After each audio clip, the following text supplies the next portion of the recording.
All right, for number one, we need to figure out what the length of segment AD is. This one should be pretty easy. AD, it starts at A, it ends at D. We need to figure out how long it is. So all we're going to do is count. If you want, you could subtract. You could do AD equals the absolute value of whatever your D value is, which is 8, minus your A value, which is -7. Remember, when you have minus and negative, it's the same as plus.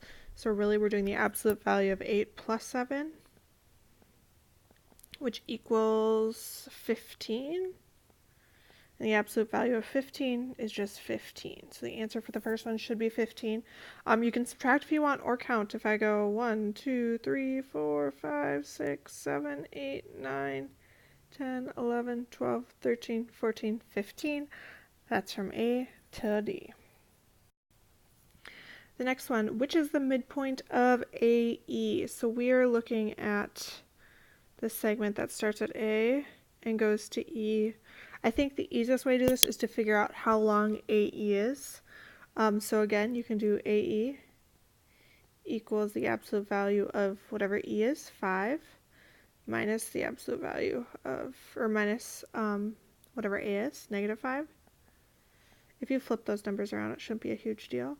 When I do that, we get 5 minus -5, so 5 plus 5, which is 10.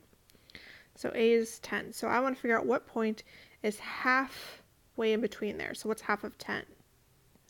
It's going to be 5. So I want to figure out what point is 5 away from A. So we're going to go 1, 2, 3, 4, 5. And the answer is going to be C. C is right there in the midpoint. So C should be your answer. Number 3 says, are points G, K, and F collinear or non-collinear? Collinear means they're on the same line. Non-collinear just means not that. So not whatever this one says. So are G, K, F on the same line or not on the same line? So if I look at my picture, we have G here, K here, F there.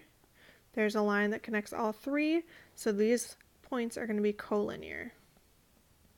They are on the same line. And those are your answers for numbers 1, 2, and 3.